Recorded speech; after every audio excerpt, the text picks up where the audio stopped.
hello hello my wonderful friends आपण मानक स्वागत अभिनंदन पूरा सकाल टाइम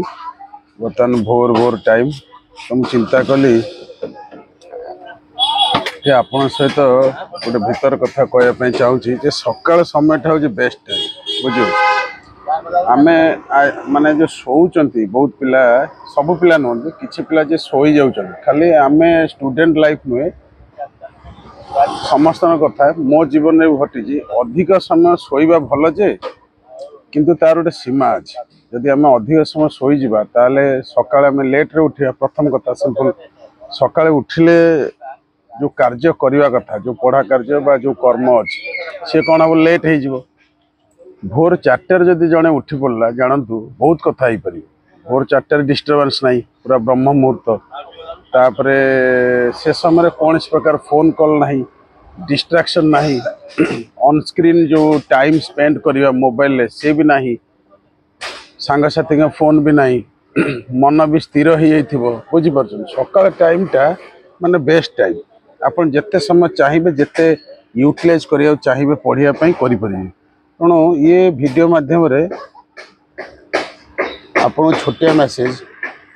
जो मैंने अधिक समय शोचंती परीक्षा समय खास कर सकाल 7 8 भी पिला उठुचन ये ठीक नुह आपण बर राति 10टार शोई जातु ठीक 4टार उठी पड़े कौन हम 4टार 8टा 9टा पर्यंत सी जो टाइमटा जानते बेस्ट टाइम यही समय आप हिस्ट्री जियोग्राफी बेसी मन रॉलिटी अंडरस्टैंडिंग बढ़ो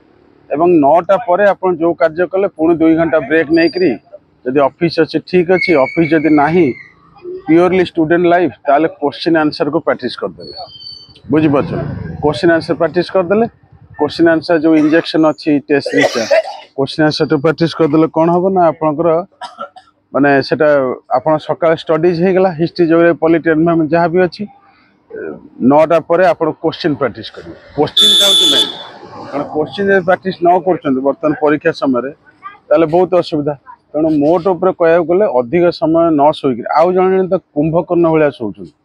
माने दिन 9टा 10टार बहुत पिला मेसेज करते यहाँ ठीक नुह समस्त को जन दि जाऊँगी बर्तमान आप जल्दी बर्तमान कहीं सब जल्दी उठा दरकार भोर 4टार न हो पारे 5टार उठंतु बुझे तो छोटिया कथा हेले भी मुझे जनइली जे भोर 5टार उठापी मिनिमम चेष्टा करूँ 4टा जदि न हो पारे 5टार चेष्टा करूँ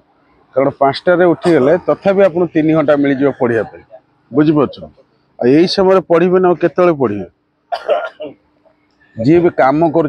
देखिए गाँ सहर सबुआड़े भोर 4टार उठुन जदि आप रात 12टा 1 पर्यटन पढ़ा अभ्यास अच्छी टिके कमेदेले भल 11टा सुधा शोले भी आप 4टा 5टार उठी बुझे